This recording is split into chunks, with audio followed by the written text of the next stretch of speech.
Hi. We have the story about the little house. Are you ready for this one? Let me try to get everything all set up good. The little house.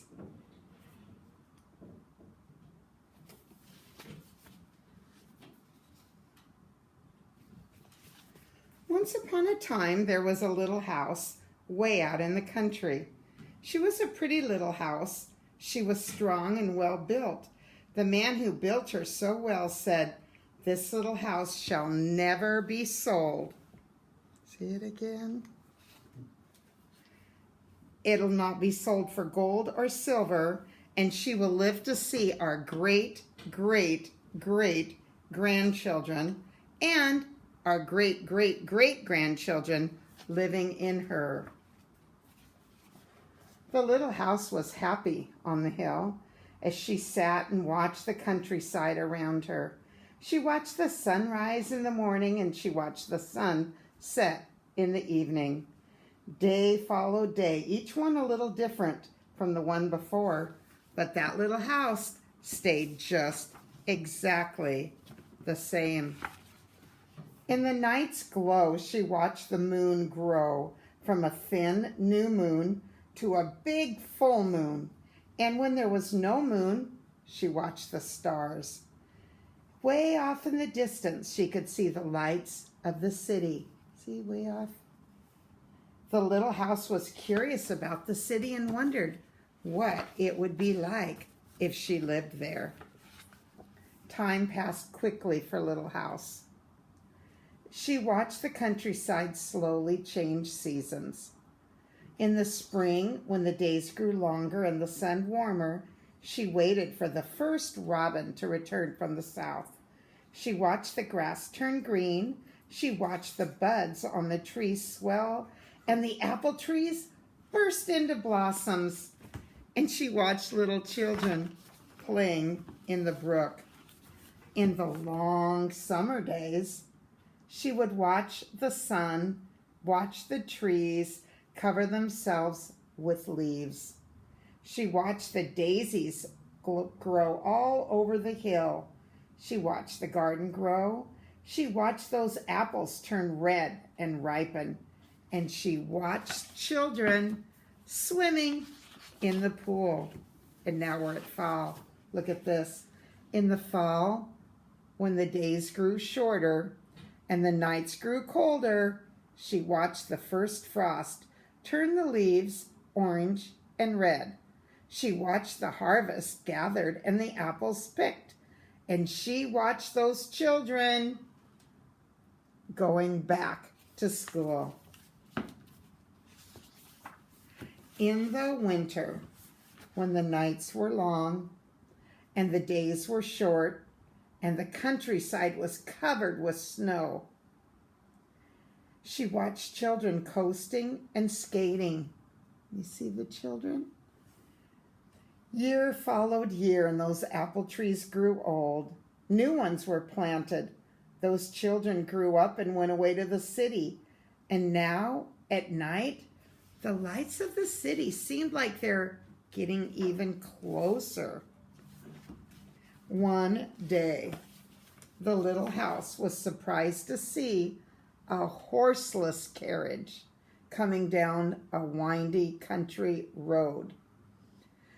Pretty soon, there were more of them on the road and fewer carriages were being pulled by horses.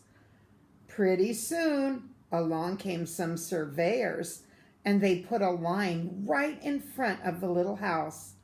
And pretty soon came a shovel, a big shoveled steam shovel, and they dug a road right through the hill that had been covered with daisies. Then some trucks came and they dumped big stones on the road. And then more trucks came with little stones. Some trucks brought tar and sand. And finally, a big old steamroller came. Oh, look at the picture. See him on top there? The big steamroller came and made everything smooth. Now the little house watched trucks and automobiles going back and forth to the city. Gasoline stations, roadside stands, and small houses followed that new road. Everyone and everything was moving faster now than ever before. Oh my goodness, look at this. More roads were made, and the countryside was divided into lots. More houses, bigger houses, apartment houses, tenement houses, schools, stores, and garages spread all over the land, and they crowded around Little House. See the little house in the middle of everything? See, still right there. Nobody wanted to live in Little House and take care of her anymore. She could not be sold for any amount of money. So she just sat there and she watched. It was really not as peaceful at night anymore. The lights of the city were bright and very close, and street lights shone on her all night long. This must be living in the city, thought the little house. She did not know whether she liked it or not, but she sure missed the fields of daisies and those apple trees that were dancing in the moonlight. Pretty soon, there were trolley cars going back and forth in front of Little House. They went back and forth all day and part of the night. Everyone seemed to be very busy. Everyone seemed to be in a hurry. It's not how it used to be, is it? Pretty soon, there was even an elevated train. Look at that. Going back and forth right above Little House. The air was now filled with dust and smoke. The noise was so loud it shook Little House, and she couldn't tell if it was spring or summer or fall or winter. Where she was, with that bridge over her and the apartment behind her, they all looked the same. And pretty soon, they tore down the apartment houses and the tenement houses around Little House. And they started digging again. They dug great big cellars, one on each side. The steam shovels dug down 3 stories on one side and 4 stories on the other side. And pretty soon they started building up. They put up 25 stories on one side and 35 stories on the other. But look, in the middle of all of it, look right there, Little House remains. What a scary little thing for Little House. Now, Little House only saw the stars at night, and it didn't see the moon or the stars, and the lights of the city were too bright. She did not like living in the city. At night, she dreamed of being back in the country and those fields of daisies and the apple trees dancing in the moonlight. You see, Little House was very sad and lonely. Her paint was cracked and dirty. The windows were broken and her shutters were hanging crookedly. She just looked shabby, even though under it all, she was still just as good of a house as she ever was before. Then one morning in spring, along came the great-great-great-great-granddaughter of the man who had built Little House so well. And she saw that shabby little house, but she didn't hurry by. There was something about Little House that made her stop and look again. And she said to her husband, "That little house looks just like the little house my grandmother lived in when she was a little girl. Only that little house was way out in the country on a hill covered with daisies, and there were apple trees growing all around. But they found out It was the very same house. So they went to the movers to see if Little House could be moved. And the movers looked at the little house and said, sure, this house is as good as ever. She's built so well, we can move her anywhere. So they put Little House on wheels.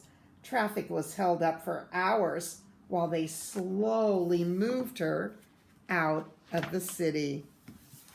At first, Little House was very frightened. She got used to it, though, and rather liked rolling along the road. Along they went until they were way out in the country. See how far back? See how far back the city is? Yeah.